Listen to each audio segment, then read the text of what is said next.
Bonsoir à toutes, bonjour ou bonsoir à toutes et à tous. Merci donc d'être là pour cette masterclass avec Patrick. Patrick Timsit, depuis une quarantaine d'années, vous faites partie du paysage public avec des spectacles, des pièces. J'ai pensé qu'il parlait de mon âge quand il posait 40.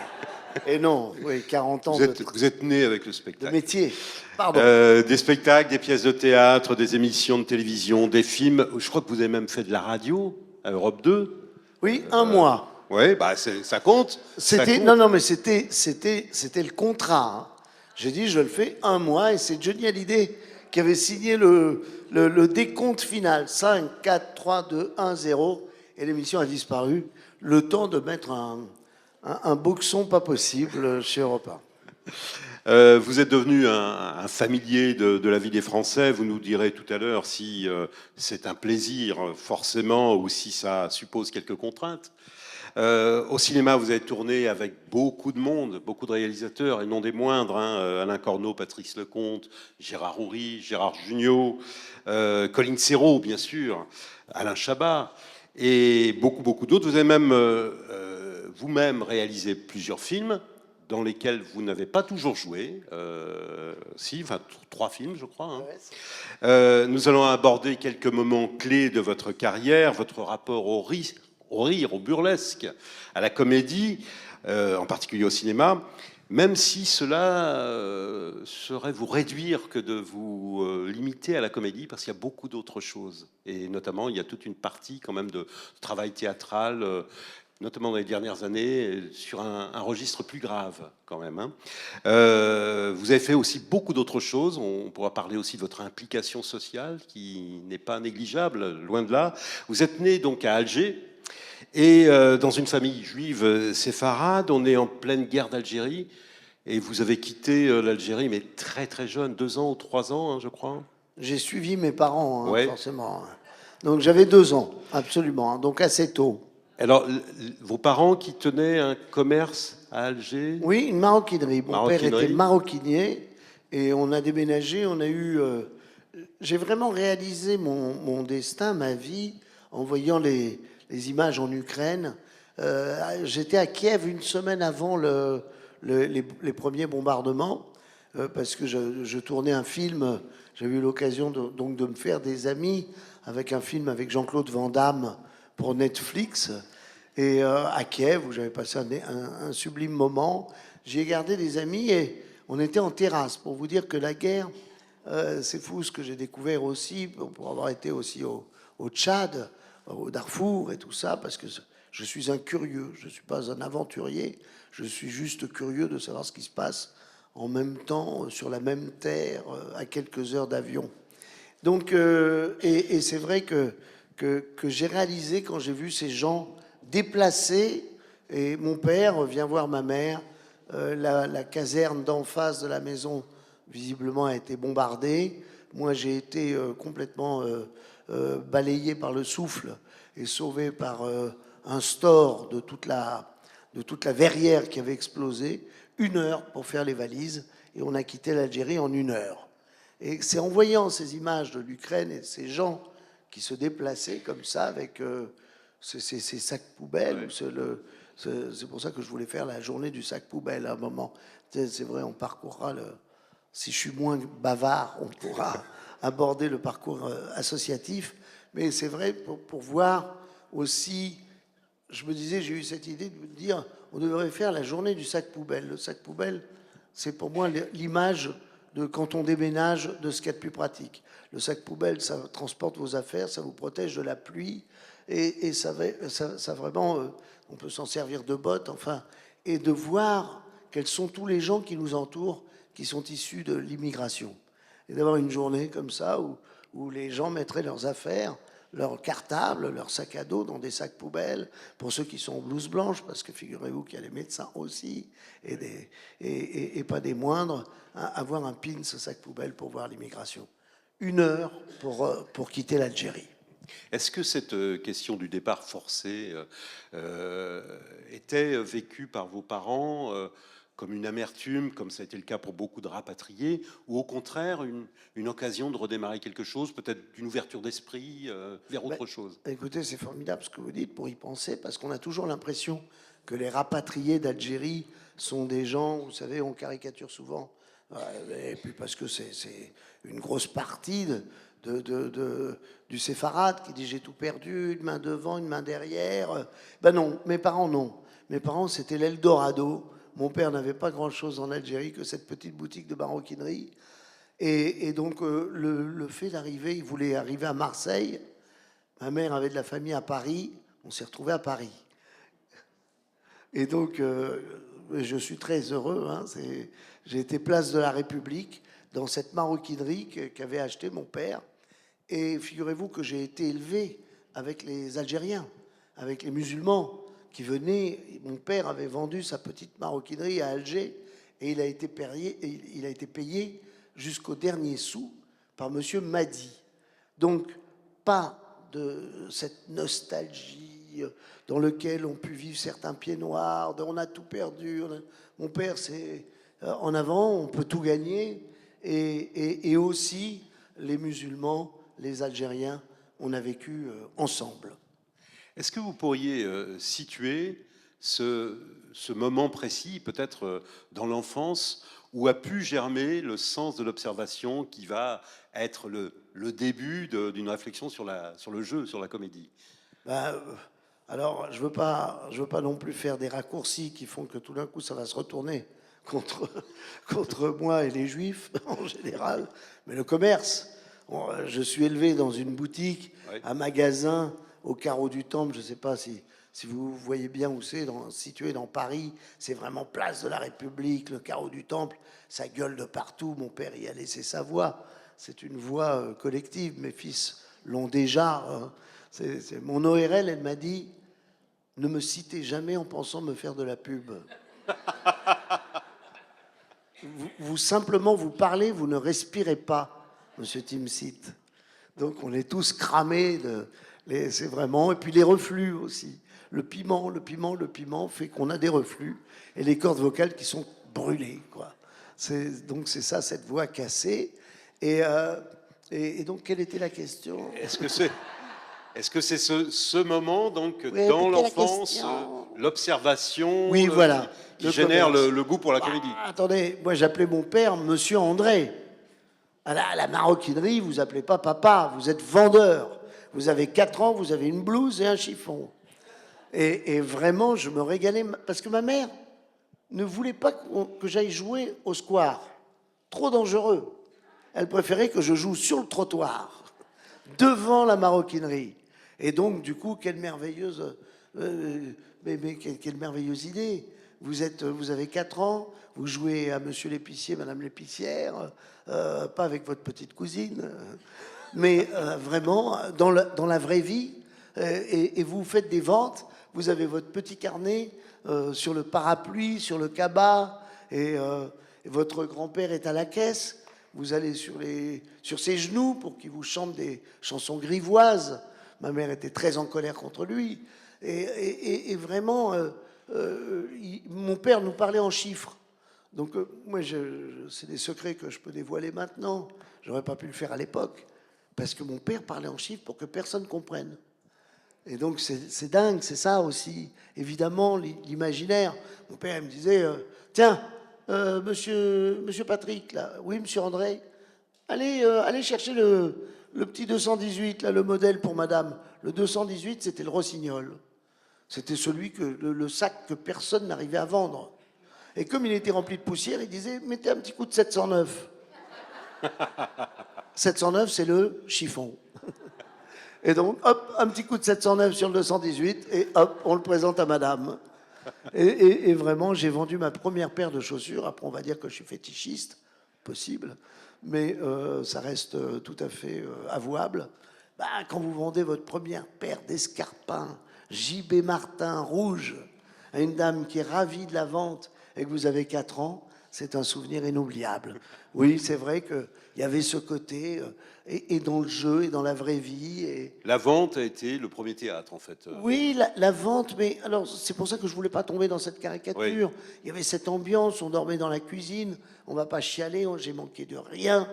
Mon père avait installé une mezzanine dans la cuisine, il mettait un matelas sur la vitrine, de cette peur des explosions. Ah oui. Les pieds noirs n'étaient pas bienvenus, faut le dire, hein, n'étaient pas accueillis chaleureusement, ou alors à la chaleur de la bombe. Mais vraiment, c'était des moments de joie énormes. Je jouais dans la réserve. La réserve, c'était des étagères assez grandes avec des odeurs comme ça. Une fois, j'ai mes premiers bureaux de production, j'ai reconnu l'odeur de la colle. C'est pour ça qu'il faut faire gaffe à tout ça. Hein.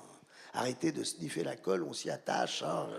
J'ai la preuve, on devient vraiment accro, on reconnaît l'odeur. Cette odeur comme ça, parce que mon père faisait les réparations. Pour vous dire qu'on a quand même changé d'époque sans faire le vieux con, j'essaye de me repérer, de me tirer l'oreille à chaque fois que je fais des réflexions de vieux con. C'est pas mieux avant, c'est juste différent.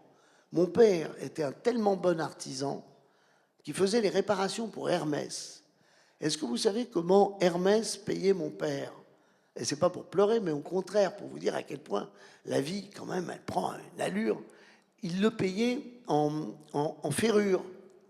Il était payé pour chaque réparation et il avait le droit de faire ses propres Hermès. Les ferrures, c'est-à-dire les fermetures, les cadenas, il n'avait juste pas le droit de marquer Hermès. Donc vous voyez, c'était simple aussi la vie. C'est pour ça que j'ai gardé ce côté troc. J'adore le troc. Alors, je crois avoir lu que vous aviez eu une scolarité assez vagabonde. Vous avez Malgré fait moi, malgré moi. un peu de tourisme scolaire, c'est ça? Vous avez visité plusieurs établissements. Est-ce que Oui. là, c'était déjà les prémices de l'amuseur qui était à l'œuvre? Alors non, j'étais pas amuseur, j'étais révolté. C'est drôle, hein, j'avais un problème avec l'autorité, donc j'avais des terribles, dès les premiers moments avec un prof quand ça, ou une prof, de la parité. Hein. Et vraiment, quand ça passait pas, ça passait pas. C'était la guerre, c'était toute l'année la guerre. Il fallait qu'il y en ait un de nous deux qui cède. C'est le professeur qui gagnait. Hein. Et vraiment, c'était impossible. Et d'immenses histoires d'amour avec des professeurs aussi, avec qui j'avais hâte. C'est drôle, c'est quand même inimaginable d'être premier une année dans une matière et dernier l'année d'après, ou repremier, redernier, repremier. Je n'ai pas pu, et je crois que ça ne m'est pas passé, je ne peux pas différencier la personne de la fonction. Je ne sais pas si vous suivez ce que je dis, mais je veux dire, c'est vraiment ça. Je peux adorer la fonction. C'est-à-dire quand la personne, je la sens pas, qu'elle soit réalisatrice, réalisateur, producteur ou tout ça, ça passera pas. Voilà, que ce soit, c'est pas parce qu'il est flic qu'il est mauvais, c'est pas parce qu'il est flic qu'il est gentil. C'est comme ça. Je ne distancie pas. Et donc chaque année, à la fin de chaque année, je me rappelle que ma mère pleurait 2 fois dans l'année, une fois quand j'étais viré, et la deuxième fois pour me faire réinscrire ailleurs. Et donc, c'était son job, quoi. Elle avait deux moments où il fallait pleurer, quoi. Et il fallait supplier. Et parce que chaque année, à la fin donc quand je recevais le bulletin scolaire, quand ma mère recevait, c'était « est admis à passer dans la classe supérieure dans un autre établissement ». Voilà pourquoi j'ai visité Paris, que j'aime cette ville et que je connais bien les établissements. J'ai même été viré de cours privés. Hein. Ah, j'ai fait des exploits. Alors, comment s'est fait le switch, finalement, avec la comédie, avec le jeu? Comment tout ça s'est structuré de façon originelle au début, quoi? Qu'est-ce qui a fait que, tout d'un coup, on passe du petit théâtre, de la maison, du commerce, etc., à se dire, je vais peut-être jouer devant des gens. Comment je peux orchestrer tout ça? Finalement, rien à voir avec tout ce que je viens de raconter. Ouais. Ce sont des rencontres, comme chacun ici. Il y a des rencontres qui transforment nos vies. Et en y réfléchissant, comme vous me dites ça, c'est absolument pas une envie d'être acteur. J'ai réalisé plus tard, des années plus tard, qu'en regardant des films, cette brûlure que j'avais, c'était l'envie, moi aussi, d'en être et de raconter des histoires.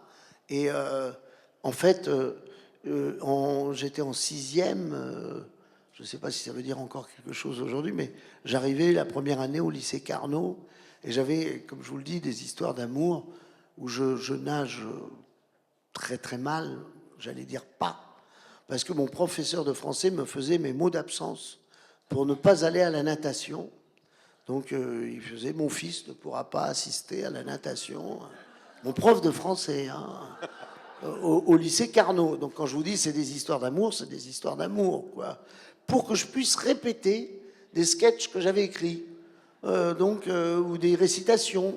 Parce qu'après, chaque mois, ils réunissaient les autres 6e, 5e du lycée Carnot pour faire assister à ça. Et ben ça vient même pas de là.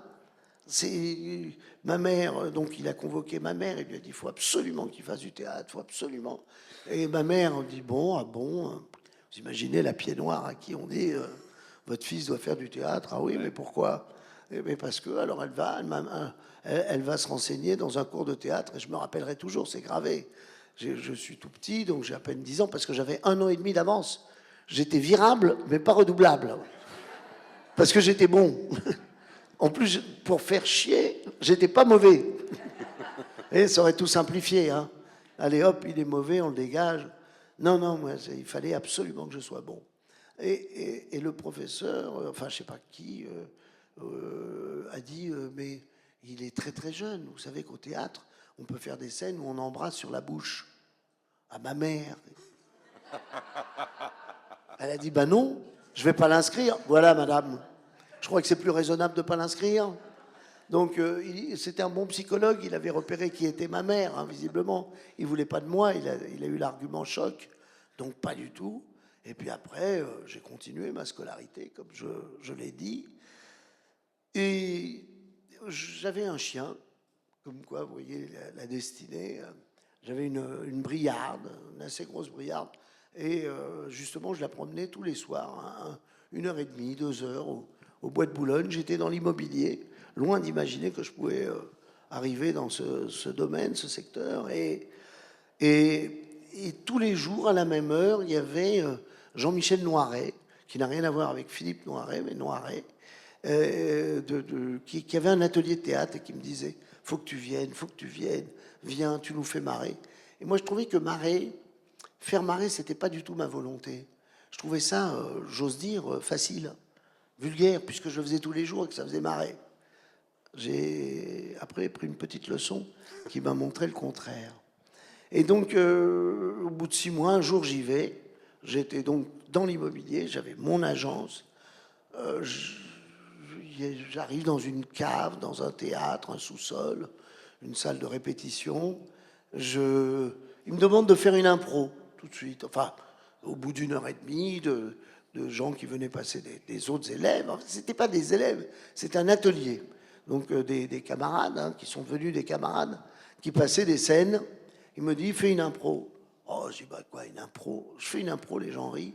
Une deuxième impro, les gens rient. Et j'ai dit, je vais essayer. C'était trop bon. Voilà la révélation. Et j'ai essayé. Et je m'étais dit secrètement, il faut que tu essayes, mais longtemps. Et j'ai fermé l'agence immobilière en 48 heures. Mais alors, comment ça se... Parce qu'évidemment, il y a les cours de théâtre, on suit tout ça, on apprend ses gammes un peu dans la comédie, mais il y a quand même un moment, il faut convaincre un directeur de théâtre ou de café-théâtre que le petit spectacle qu'on a écrit, on a envie de jouer en public. Comment on réussit à convaincre cette personne de miser sur vous? Eh ben, je la convainc pas, je fais mon bout de chemin. Je suis pas là pour convaincre ou vendre quelque chose. Ouais.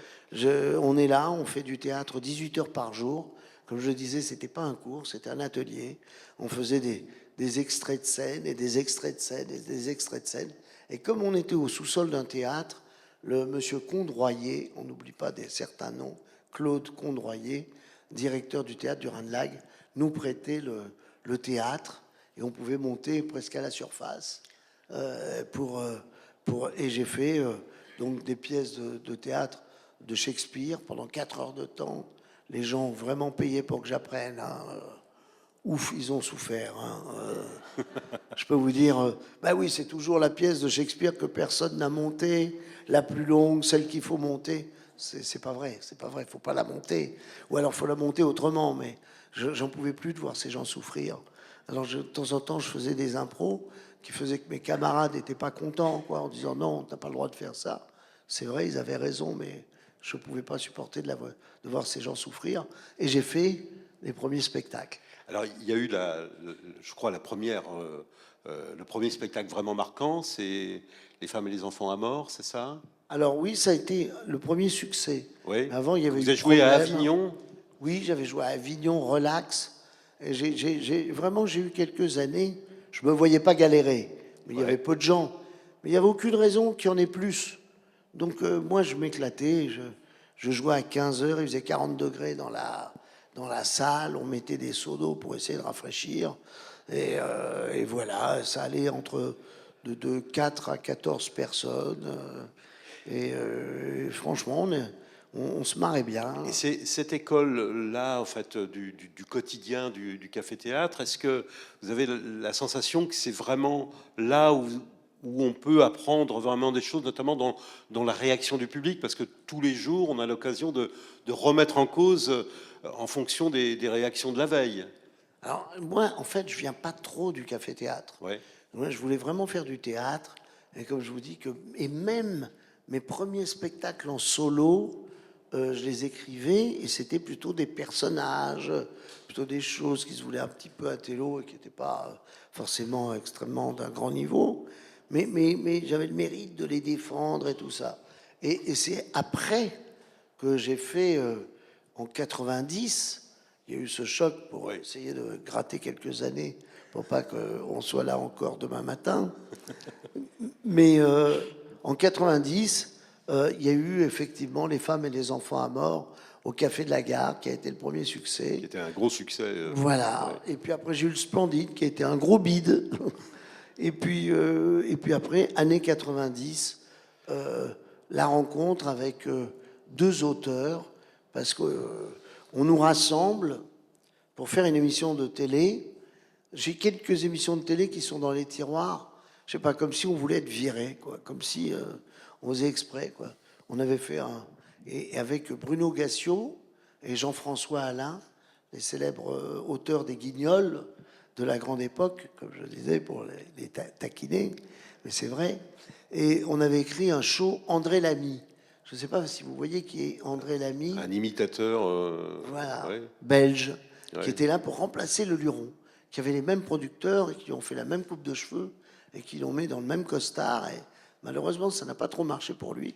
Mais nous, on était chargés d'écrire un show André Lamy. Et en fait, on avait squatté l'émission. Et c'est dingue parce que il apparaissait parce que son producteur disait il n'est pas très bon en télé. Donc il y avait une petite apparition d'André Lamy dans son show quand même, une apparition, et qui n'était pas des moindres. Hein. Vous allez comprendre pourquoi on s'est fait virer. C'était sur l'Europe, et on disait que l'Europe... et donc il faisait Mitterrand à l'époque, et il disait l'Europe a déjà commencé, il y a des innovations, l'Airbus G2, et c'était sur l'accident quand même de l'Airbus qui s'était fait défoncer. Enfin, il avait fini dans la forêt, en bout de piste, quoi. On avait dit la première aile coupe l'arbre et la deuxième aile coupe la racine avant qu'elle ne repousse, quoi. Je sais. J'ai bien compris que vous aviez compris et bien jugé à la juste valeur de cette vanne, mais ça nous avait fait virer d'Antenne 2 à l'époque en disant mais non, c'est pas possible, c'est quoi cette... Il avait quand même viré donc Bruno Gassio, Jean-François Alain, grands auteurs des Guignols de l'info, Alexandre Pell, auteur des Nuls, avec Chabat et tout ça. Il avait viré Tiki Olgado, il avait viré nos invités, c'était Gérard Jugnot, Gérard Darmon, Charlotte de Turckheim, La Mano Negra, etc. Donc bon instinct quand même du mec. On ne s'est pas privé de lui rappeler quand on le croisait, disant, chapeau, hein. Bah oui, parce qu'il n'y avait plus d'André Lamy, et du coup on était à la rue, on ne savait plus quoi faire. on avait été viré du jour au lendemain. On l'avait cherché, sans le vouloir, mais cherché quand même.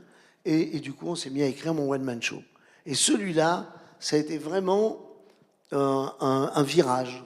Un virage. J'allais le rôder à Lyon, et puis après... Et c'est le succès de ce one-man show qui a enclenché pratiquement avec le cinéma. Enfin, vous aviez déjà commencé à jouer dans de différents petits rôles. J'ai vu que vous aviez même joué avec Henri Verneuil, oui, qui est une dans légende de la génération d'avant, quand même. Absolument. J'ai passé 2 jours où il y avait face à moi, et ils avaient 0 texte, et moi j'avais 2 pages de texte sur un petit gars qui vient expliquer à sa belle famille, donc il est présenté comme le prétendant de leur fille, la serrure incrochettable.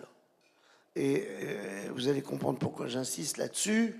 C'est parce que devant moi, j'ai Claudia Cardinal et Omar Sharif.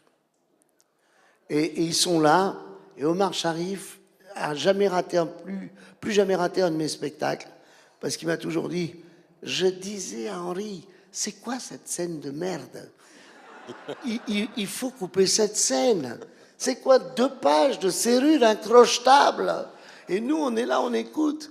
Et quand je t'ai vu, j'ai dit, Henri, quelle idée de génie! C'est vrai, on comprend, puisque justement, on s'ennuie. Et c'est de voir ses beaux-parents s'ennuyer, les parents de la jeune fille s'ennuyer, qu'on comprend que, bon, ben, ce ne sera pas le bon, quoi.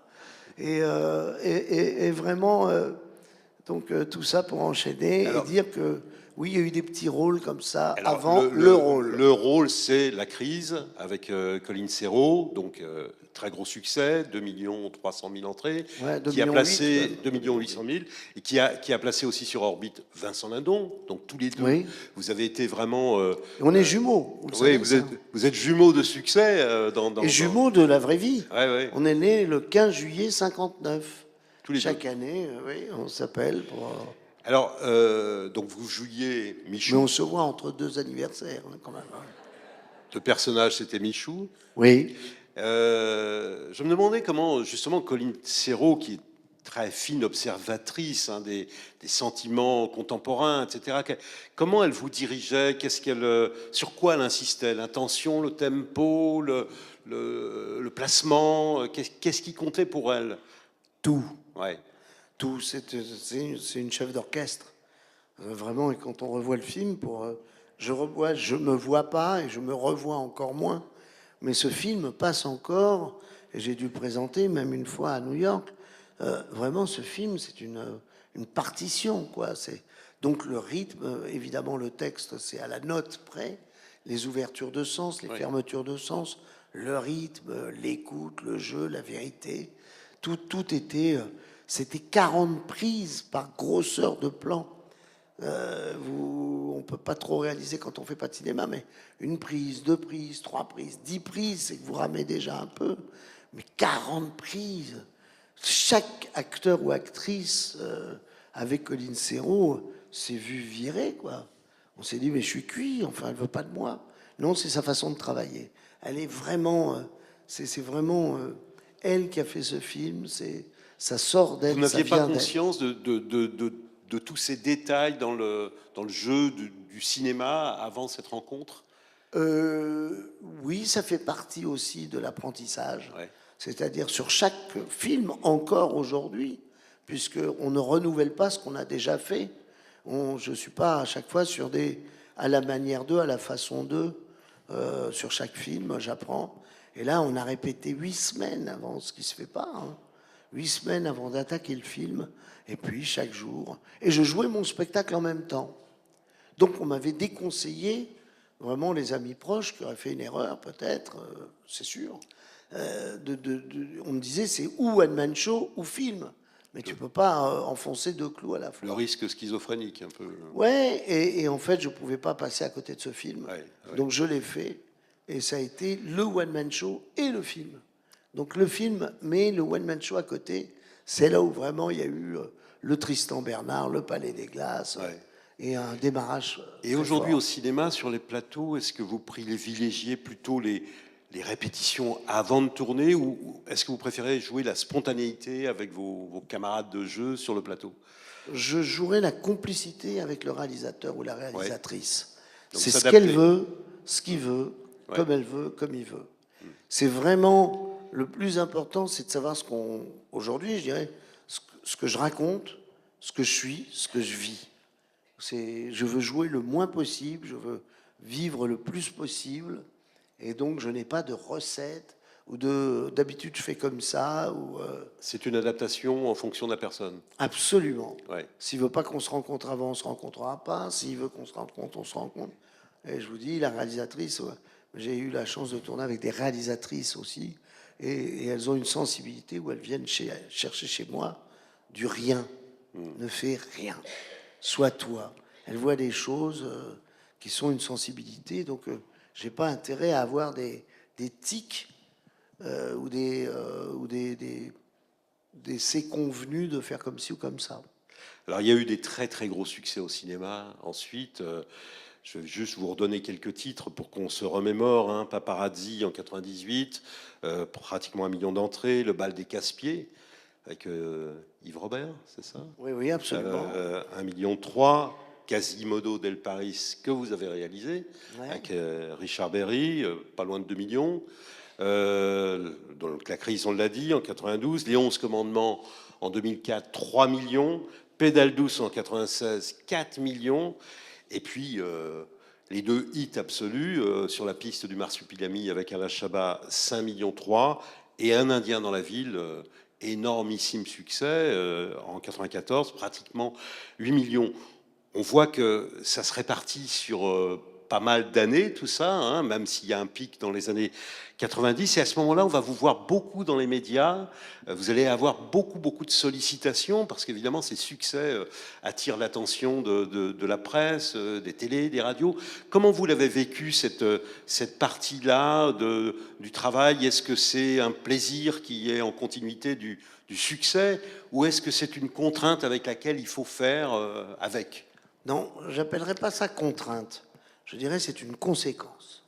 Oui. C'est vraiment, comme vous le dites, ça va avec. Alors, faut dire aussi qu'il y a eu une progression dans tout ça. Pas que des chiffres, mais du rôle que j'avais sur chaque film. C'est-à-dire que je fais la crise. J'ai la chance de rencontrer un monsieur qui est très important à Bordeaux pour moi, qui est Paul Brilly et Jean-Claude Borde. Et vraiment, puisque ce sont des films de la MLF, sortis par la MLF, qui est devenu Pathé aussi, et Richard Peset. Et donc, c'est la crise, c'est un film, je vous l'ai dit, c'est orchestré, c'est écrit, c'est comme ça, c'est ce rythme. Après, Un Indien dans la ville, je venais m'amuser avec Hervé Palude, avec Thierry Lhermitte, qui est resté un ami, un frère. Vraiment, ce ne sont pas des mots en l'air. Et j'y mettais mon grain de sel, avec un remerciement à l'écriture. Et puis je jouais un peu, Hervé Palude n'était pas très directif en tant qu'acteur, ce qui n'est pas un défaut. Ça m'a laissé une liberté. Et puis après, il y a eu Pédale douce. Et donc en 6 ans, j'ai fait que 3 films. C'est ça qui est important de savoir, c'est que j'avais la chance d'avoir ces one-man shows. Grâce à ces one-man shows, je refusais tous les films. Et Paul Brilly qui m'avait dit, n'accepte pas tout, sinon je te verrai passer comme j'en ai vu passer beaucoup. Et donc, sois sélectif. J'ai été sélectif. Et donc, il y a eu cette écriture. Pédale douce, j'ai été nommé, 2 fois j'avais été nommé pour la crise, mais j'avais été nommé pour Pédale douce, acteur et auteur, que j'ai coécrit, Paparazzi, coécrit, etc.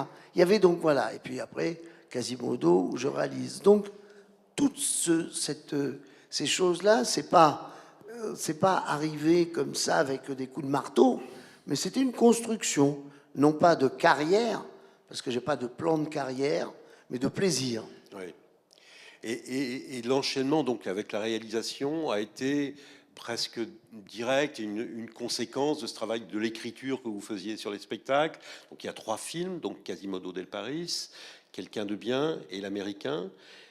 Est-ce que vous l'avez senti comme une forme de logique de passer à la réalisation ou un accomplissement? Alors pas du tout, là encore un hasard. La première fois c'était ma chienne, promener au bois de Boulogne, parce que quand je dis que j'ai commencé au bois de Boulogne, ça surprend toujours. J'y promenais mon chien. Et la deuxième fois, c'était parce que dans ces interviews pas qu'on subit, qu'on vit, hein, tout au long de ces sorties de films, ces spectacles, il y a toujours une question qui revenait. C'était, est-ce que vous la posez d'ailleurs dans vos interviews encore? Et vous, alors, quand est-ce que vous passez derrière la caméra? Et un jour, j'ai dû dire oui, j'aimerais. Mais j'y avais pas pensé, quoi. J'ai répondu oui parce que au bout de 20 fois non, on a l'impression d'être un peu con. Donc on dit oui. Et j'ai un producteur qui est René Klettmann. Un autre producteur m'avait appelé, mais René Klettmann qui m'a dit, si vous avez imaginé passer derrière la caméra, racontez-moi votre projet. Et j'ai inventé, j'ai dit, il faut que, en arrivant au rendez-vous, j'ai dit, il faut que je trouve une idée. J'ai jamais pensé être derrière la caméra. J'ai dit, il faudrait un film. Qu'est-ce que tu voudrais jouer, toi? Qu'est-ce qui est valorisant? C'est de jouer un monstre. Je me suis dit, un monstre. Ça, c'est payant. En tant qu'acteur, là, on va voir la performance. Malheureusement, j'ai écrit un monstre qui souffre pas. Donc, ça, pour la performance, c'était pas là, au rendez-vous, mais le film était au rendez-vous, tant mieux. Et surtout, je me suis dit, je vais faire une adaptation d'une histoire que je connais déjà, parce que sinon, je vais pas inventer toute l'histoire au déjeuner. Et donc, j'ai déjeuné, j'ai raconté Notre-Dame de Paris, en décalant, en disant, mais ça se passe à notre époque, mais ça va être musical. Et René Klettmann m'a dit, bah, écrivez-le, écrivez-le. Et on s'est lancé là-dedans. Donc, vraiment, là encore, rencontre, du hasard. Et comme je me marrais bien en lui racontant n'importe quoi, je me suis dit, tiens, je vais l'écrire. Et de tout ce que j'ai raconté, il n'y a rien du tout dans le film de ce que j'ai raconté. Mais j'ai passé un an avec Rafi Chart et encore une fois Jean-François Alain à écrire ce Quasimodo qui est justement ce monstre qui ne souffre. En fait, ça a été, je crois, toute ma vie, que ce soit la crise d'un Indien dans la ville ou d'autres, vraiment d'autres films à chaque fois, même des animés sur la différence. Et c'est vraiment, on est monstrueux que dans le regard de l'autre. Tant qu'on est avec sa maman, on est le plus beau. Et un jour, il faut quitter la maman. Et on se voit dans le regard des gens qu'on croise. Et là, on voit et on est montré du doigt quand on a une différence. Et c'est ce que je voulais montrer.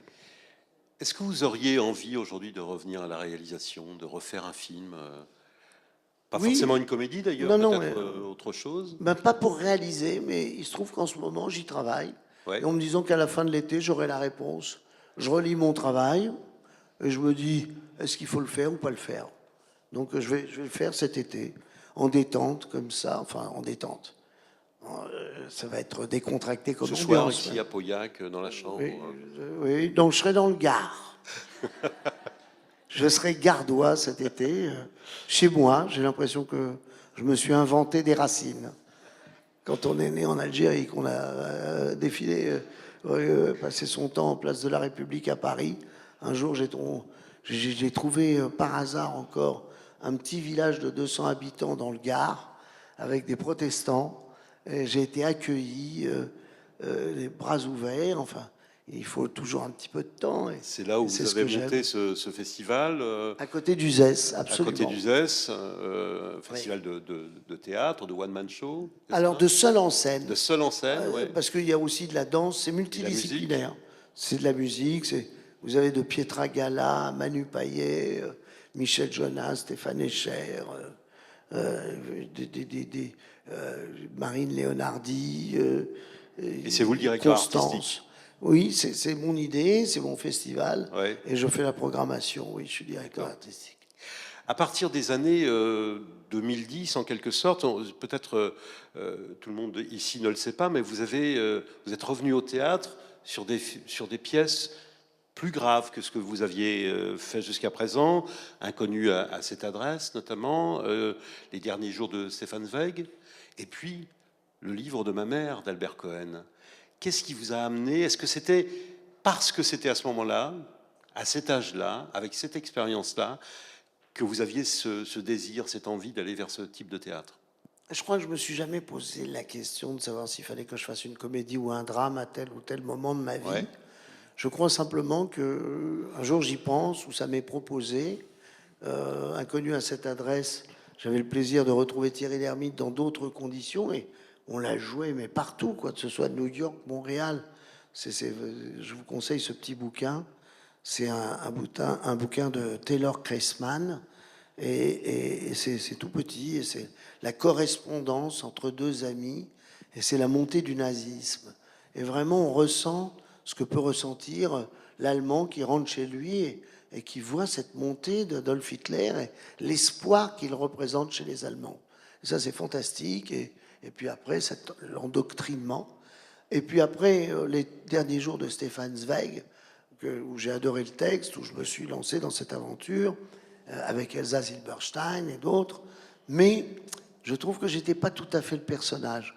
Je pense que ça m'a fait aussi prendre conscience que quand on vous dit le contre-emploi, je ne crois pas au contre-emploi.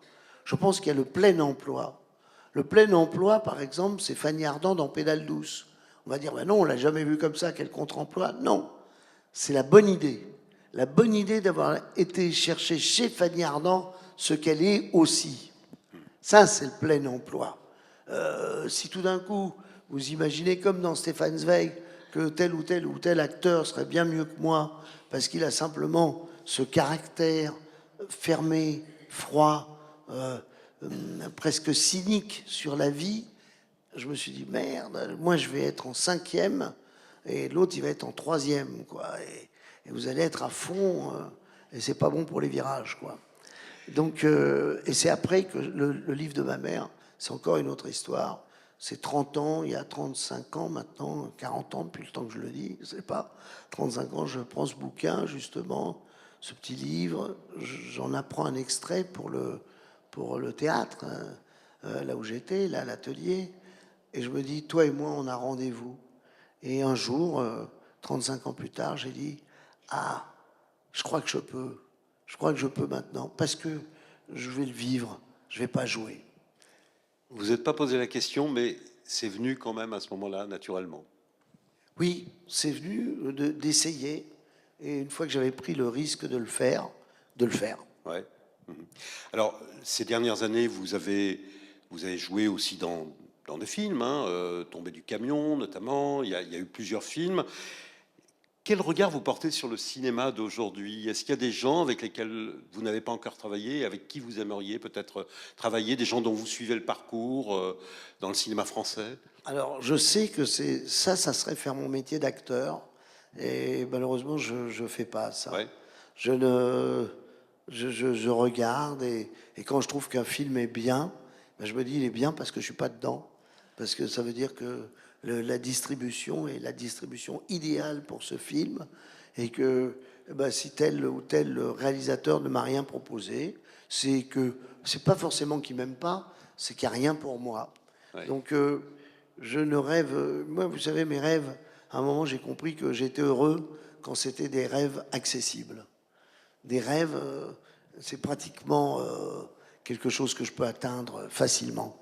Après, je suis déçu, je suis triste, je suis dans un état, moi, mais les rêves sont des choses qui vraiment sont dans un prolongement de quelque chose que j'ai déjà amorcé. Alors, avant de passer la parole au public qui a certainement des questions à poser, je voudrais qu'on dise un mot quand même de cette action continue dans le social que vous avez eue, et en particulier au sein du SAMU social. Tout ce travail de bénévolat, d'engagement que vous avez eu auprès du SAMU social. Qu'est-ce qui a motivé ça? C'est des rencontres aussi. Je crois que vous aviez été très proche du ministre de la Santé à une certaine époque. Alors, du ministre à l'exclusion. Oui, c'est ça. Ouais. Xavier Emmanuelli. Xavier Mais comme il a Emmanuelli. un rapport avec la santé, et c'est vrai que c'est ça en fait, c'est cette rencontre. C'est qu'un jour on a un dîner, on dîne chez son frère. Je connais pas Xavier Emmanuelli, qui était donc ministre à l'exclusion. Vous imaginez le parcours de cet homme. Il est cofondateur du SAMU, fondateur du SAMU social. Il est vraiment Médecins sans frontières aussi. Kouchner est plus médiatique, mais Xavier Emmanuelli a aussi vraiment cette responsabilité dans ses engagements. Et puis on parle de Rézère, et on a une passion tous les deux pour Rézère. Et on se dit, bah, pourquoi pas continuer la conversation dans une camionnette du SAMU social une nuit. Et il m'a donné ce virus d'être dans ce monde associatif, et que ce soit le SAMU social ou après, je suis au service des associations. Vous avez participé à des maraudes, vous avez vu la réalité de ce que c'était cette misère. Absolument, puis après le SAMU social international, et puis après le service de la sclérose en plaques, aujourd'hui des ventes de vin pour l'ICM, l'Institut du cerveau et de la moelle épinière. Enfin, il y a une envie de me dire, est-ce que c'est de la rédemption, de dire, ah, pour moi c'est facile, alors je vais rendre ce qui m'est donné si facilement, j'en sais rien. Mais il y a une motivation qui est très forte, c'est une seconde vie. Est-ce que vous pensez qu'il y a une responsabilité de l'artiste, finalement, de rendre aussi ce qu'on lui a donné et de participer à une harmonie, ou en tout cas d'essayer de trouver une harmonie sociale en aidant les plus défavorisés? Disons que comme on a un accès aux médias qui va faire qu'on est plus en vue, que quand tout d'un coup on va pouvoir parler, on va s'adresser à un grand nombre de gens, on doit le faire. Mais pour justement citer Xavier Emmanuelli et cette petite histoire qu'il raconte du petit colibri, c'est que c'est pas les artistes qui doivent faire ça. D'abord, quand les artistes le font, c'est qu'ils se substituent à un rôle que devrait faire l'État. On ne devrait pas exister dans cet état-là, dans ce domaine, puisque la santé, c'est pas le domaine des artistes, c'est pas aux Coluche artistes avec les Restos du de Cœur. régler. Voilà, c'est pas à Coluche de régler le problème de la faim en France ou de la misère.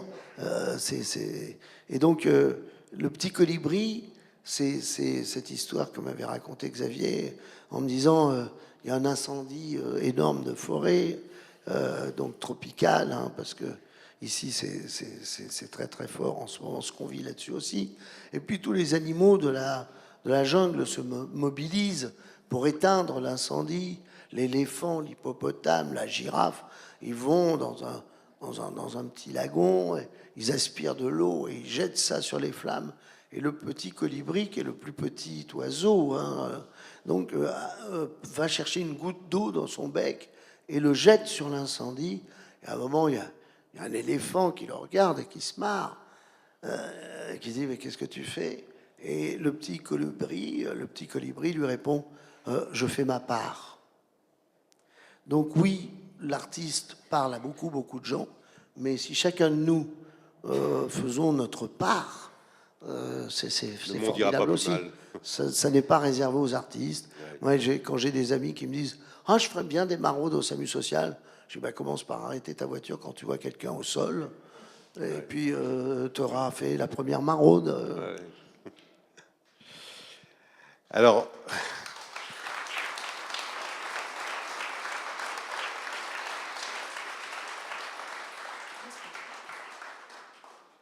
À vous la parole. Est-ce qu'il y a des questions dans la salle? Je ne sais pas s'il y a un micro.